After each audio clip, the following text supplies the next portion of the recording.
What's up, everybody? Matt Modi here to give you my favorite NFL player prop picks. We're talking NFL Thanksgiving, Thursday, November 28th. Thanksgiving, we got 3 NFL games for you guys to dive into. I'm going to have 4 NFL player prop picks for you guys to lock in for these 3 games.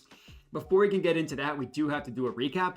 And I got to say that we've been on a pretty brutal streak the last 2 weeks. We had an amazing run heading in to week 11, but weeks 11, week 12, just not been our weeks. That continued obviously in week 12, down 5.15 units in week 12. Sunday was okay, wasn't terrible. The primetime games have just been brutal. Monday Night Football, Thursday Night Football, just haven't had things go our way. So on the entire season, we are down, or excuse me, we are up. We are up on the entire season, up over 19 units, just under the 20 unit mark of profit on the entire season, up a little bit over 17% ROI. These last 2 weeks have just been so bad that it feels gross, but you take a step back, you see that up over 19 units, you see up over 17% ROI, and you'll take that when looking at the course of the entire season. It's just tough when it's back-to-back weeks. Our 2 worst weeks of the entire season have happened in back-to-back weeks. That's just the nature of how things go with sports betting. Hopefully, we can turn it around with these 4 picks that we have. So reminder to like the video and comment. And then if you're new, to subscribe. You probably have missed, if you're new to my channel, the worst 2 weeks that we'll have on the year. So good for you. But yeah, like, subscribe, comment, all that good stuff helps me out a ton. Let's get into these picks. So the first play we're talking about, Dolphins versus Packers game. Jonnu Smith over 4.5 receptions, plus 110 odds at DraftKings. I get 5 receptions at plus 110 might seem like a crazy price for Jonnu Smith. He's been incredibly involved over the past month or so, a little bit past that. And he's got a great matchup against the Packers defense that will give it up to the tight end position.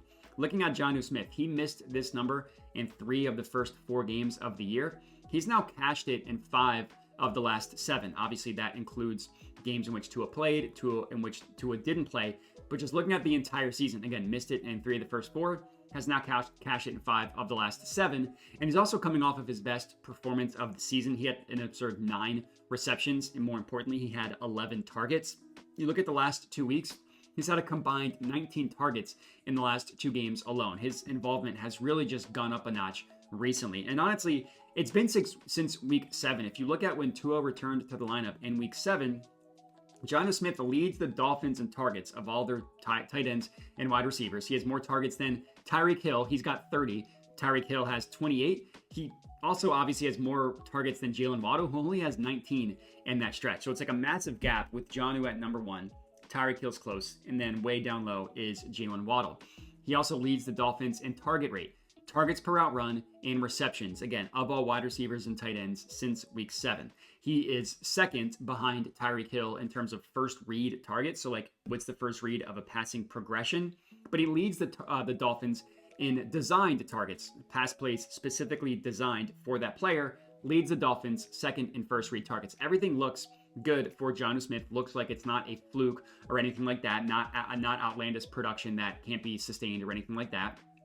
And it's a really good matchup against the Packers defense, as I mentioned. Since week 3, the Packers have allowed the 6th most receptions per game to tight ends in the entire NFL. They're a receptions team, not a yards team, which is why I went with receptions over yards, not from Boston. Obviously, the 2 are correlated, right? If you have receptions, you're going to have more yards. But Jonnu Smith, Tua, lower ADOTs. Tua's not going deep nearly as much as he used to. And just look at last week. George Kittle went off 6 receptions against this Packers defense. He did have 82 yards, so the yards were there for him, even though they're more of a receptions team. And that was with the backup quarterback. And Jonnu, very confident he has a good game in this one. That's play number 1. Next up, we're heading to the first game of the day. And I'm just doing these in order of odds from lowest to highest odds. That's why I'm ordering it the way I am. Bears-Lions. Sam LaPorta, 40-plus receiving yards, plus 112 odds at FanDuel. So going to be tight end heavy on Thanksgiving. Admittedly, went tight end heavy on Sunday, and that burned us, but it's a new week. It's going to be fine. So 40 yards for LaPorta, it's a low number, and he's also got a plus matchup against the Bears, as I'm sure you guys could have guessed. Now, if you just look at the entire season, it's a down year for LaPorta. People aren't nearly as excited about Sam LaPorta as they were heading into the year based off what happened last year. That's mostly off the basis of touchdowns. You know, Sam LaPorta had double-digit touchdowns as a rookie last year, which was incredible. He's only got 3 touchdowns this season. That feels gross. If you look at him from a yards perspective, especially when you consider how low 40 yards is, he's not been terrible. It's not like it's been a completely down year from that perspective. He's gotten 40 yards in 5 of 10 games, so 50% hit rate isn't the most exciting thing in the world, but he's been more involved recently, and I'll get into the matchup, I promise, but it is a good matchup against the Bears. He had not received, Sam LaPorta, his first 6 games. He's missed 1, so he's played in 10 games. His first 6 games of the season, he did not receive 6 targets in any of those games. So not a single game in which he had 6 targets in the first 6 games. He's now received at least 6 targets in 3 of the last 4 games for the Lions. He's also done it in the last 2 games, specifically with Jameson Williams in the lineup. So I know there was a lot of talk about like JMO taking away stuff from LaPorta. Last 2 games, these two have played together. LaPorta got 6 targets. So I'm not necessarily scared off of that. And if you look at this 4-game stretch, I get it, small sample size, but when his production has increased, he's got the same target rate as George Kittle and the 8th highest target rate of all tight ends in the NFL. So not Travis Kelce numbers. We're also not asking him to get Travis Kelce numbers in terms of receiving yards. We're asking him to get 40. Now, the Bears do have a good passing defense overall, but they've struggled guarding the tight end position. Since week 6, the Bears have played 6 games. They've allowed the second most receiving yards to tight ends. Only the Bucs are ahead of them, and those two are very close. And we've targeted the Bucs with tight ends all year. One bet that we did win on Sunday was a bet against a tight end against the Bucs. And in that stretch, so looking at, since week 6, the Bears have allowed the second most receiving yards per game. And on the entire season, the Bears have allowed the 5th highest ADOT in the NFL. So they're generally more of a yards team over receptions. Last week, TJ Hawkinson blew up against the Bears, had over 100 receiving yards. We just need LaPorta to get to 40 tomorrow. And I haven't even mentioned the fact that David Montgomery is hurt. By the time at the time I'm recording this, which is on Tuesday, it hasn't been confirmed whether he's playing or not. If it ends up being a game in which he misses, that's going to lead to a ton of work for Jahmyr Gibbs. Hopefully it also leads to more passing from the Lions in general, because obviously we know they want to run the ball. So a lot of reasons to like Sam LaPorta. Let's hope that he comes through for us. Play number 3, same game, Bears-Lions. We're going Rome Odunze, 50-plus receiving yards, +1, 20 odds at FanDuel. Now, if you look at the entire season for Odunze, it's been a very hit-or-miss season. Honestly, more misses than hits. But I absolutely love this play against the Lions. Now, he's cleared this 50-yard number in only 3 games this season. If you look at receptions, he's cleared his reception number in more games. So I really went back and forth on whether this was a receptions play or a yards play. I would be very frustrated if he hits his receptions prop, but not his yards prop. I'll get into why I like the yards better. But just want to say that it's been a lost kind of down year for him. But he's been coming on recently. And especially if you look at the last 2 weeks, which are important, because those are the only 2 games that we've seen the Bears under a new offensive coordinator. He's had 10 targets in each of the last 2 weeks. 10 targets is phenomenal. Now, he only had 39 receiving yards last week. That's gross. But he had 5 receptions, which we like to see. Again, another point if you're more of a receptions guy than a yards guy. And I'm betting on a bounce back game from a yards perspective for Rome Odunze. Again, I really like this matchup. And he's generally, he's got the highest ADOT on the Bears. Literally on the entire season, he's got the highest ADOT on the Bears. So he generally gets stuff downfield. It's just been kind of a lost, weird year for Caleb Williams in connecting on those downfield targets, but he gets them. And this is a great, great matchup, which I'm finally getting into against this Lions team. The Lions are a pass funnel. They're a good defense in general, but they bottle everything up on the ground, and they can be had through the air. On the entire season, the Lions are allowing the second most receiving yards per game specifically to wide receivers, and they're allowing the most receptions as well. To go even further than that, because it's not just like you could look at, they gave up a lot of wide receivers.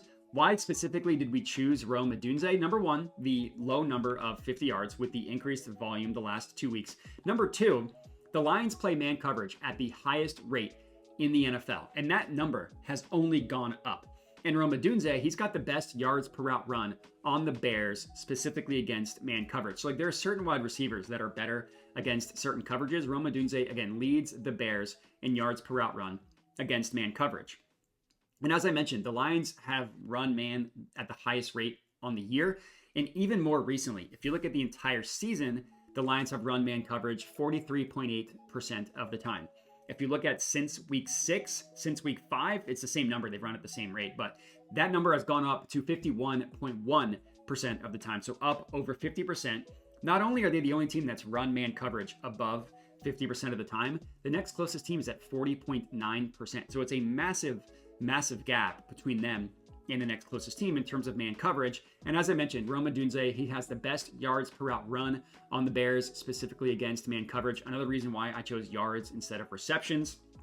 And he's also got the second highest target rate. So it's not just like he's only getting yards. The only player that has a higher target rate against man coverage is Keenan Allen. Keenan Allen coming off of kind of like an outlier game, especially this year. So I like the play on Rome Odunze better. And Rome has way, way better yards per route run. So I like Rome. I think he's going to go off on Thanksgiving. Let's hope he does.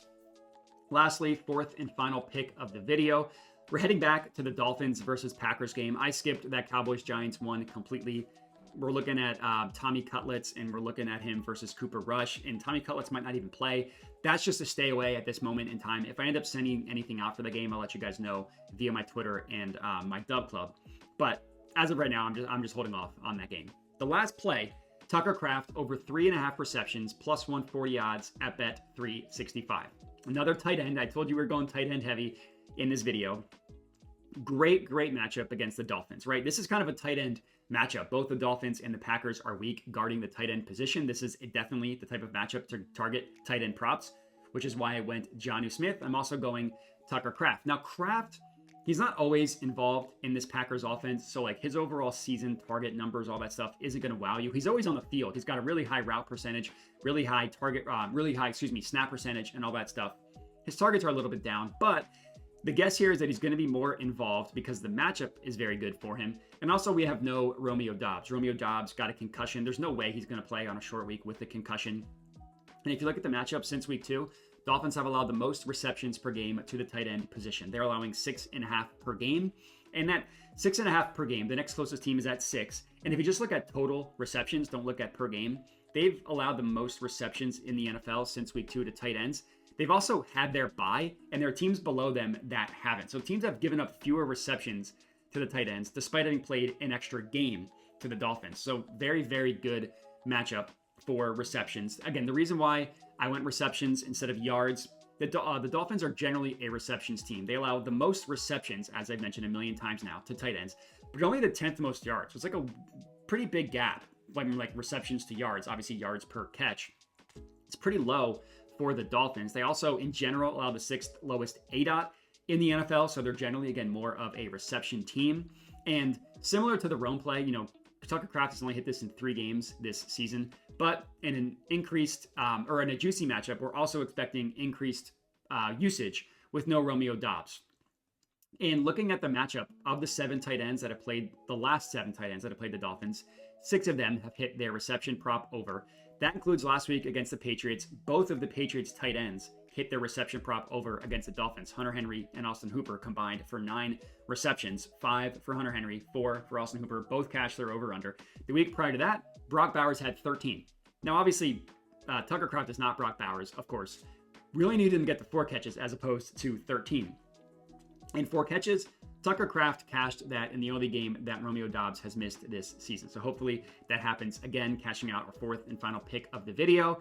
And that's all we got. 4 bangers for you guys to lock in. Make sure to like the video, comment, subscribe, all that good stuff.